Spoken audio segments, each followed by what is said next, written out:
Women are inherently selfish, and female narcissism is on a pretty steep rise.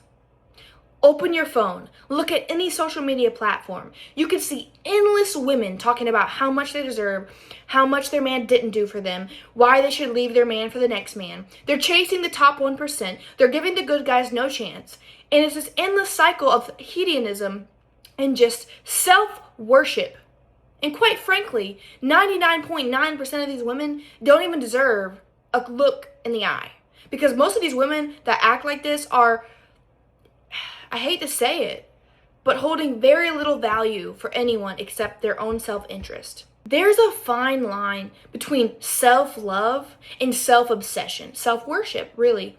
And I think women have really blurred that line, and it's become a big issue now. Women's heads are inflated. Their egos are inflated. There's an everyday average woman believing that she deserves a top 1% billionaire, when in reality, that's absolutely ridiculous. Thank God men don't feel the same way about us, or else humanity would be extinct. Modern culture, social media, whatever you want to call it, the internet, loves to talk about what women deserve. Oh my gosh, I deserve this, I deserve this, I did this, he doesn't do this.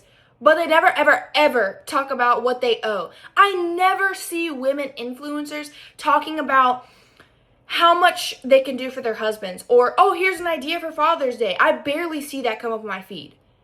Like, there's no promotion of loving your husband and nourishing a relationship with your boyfriend or whatever it may be. There's no culture of service anymore. It's all about what do I get, not how can I give. It's mainly amongst the females. It's mainly amongst the women. Men are much more likely to sacrifice than women are. Men are much more sacrificial in nature than women are. There's been a huge loss of the idea of sacrifice amongst women, and I don't really see that turning around anytime soon. I hope that me talking about this can open up somebody's eyes and help them to be a better woman for their family, for their future, for their society. But you can see it time and time again. Men have always been more sacrificial than women have been. But women used to be more sacrificial for their family, to have a nurturing family, to raise a good family, for their husband to serve them. Look at the 50s. I mean, the women in the households seem to be better organized, seem to have a better structure and a better future, and the society as a whole seemed to be better when the women were actually sacrificing. They were having children younger, they were getting married younger. Now, there's 35-year-old women, no hopes of having children, no hopes of having a husband. Every guy they date is toxic. How can that be possible? Obviously, there's a common denominator here. But modern culture prizes self-fulfillment more than sacrifice.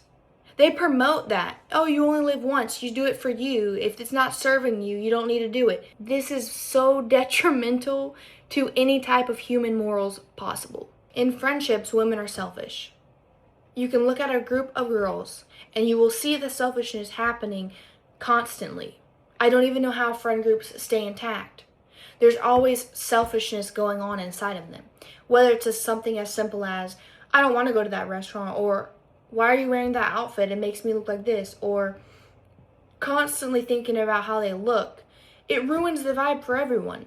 It's in the nature of women to be more selfish than men, but that does not make it an excuse. I'm not really sure why we are more selfish. I'm not perfect. I'm definitely more selfish. I have noticed this in myself since I was a kid. I was always leaning to be more selfish, even in my family growing up. When things didn't go my way, it made me upset. But that doesn't make it an excuse. That doesn't make it right. That doesn't mean I shouldn't work on it. That doesn't mean I shouldn't constantly be working on it for the entirety of my life. If I know it's a weakness I inherently have just because I'm born a woman, why should I not fight it head on every time it arises? You should fight your weaknesses. You shouldn't accept them. You shouldn't ignore them.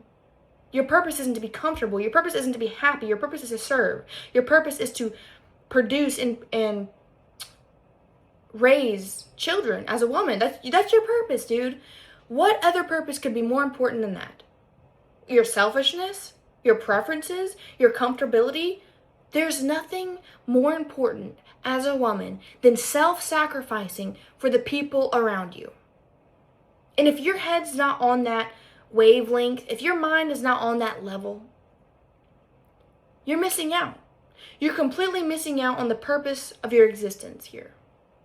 You will find so much more fulfillment in sacrificing for the people you love. You will find so much more fulfillment in stop being selfish and start being serving.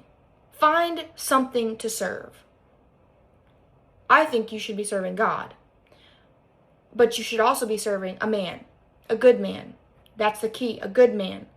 You should also be serving your children. You should also be serving the people around you in your community. When you do that, you will find there's not going to be much time to be selfish, because there's not going to be much time to self-reflect, to self-obsess. Stop listening to these girls on social media that have nothing, because they might have a social media following. That's it though, because no man will ever want to put up with them long enough to produce a family, and therefore when they are old, how selfish will they be able to be when they can't even walk without help? Don't end up dying alone because you can't die to yourself.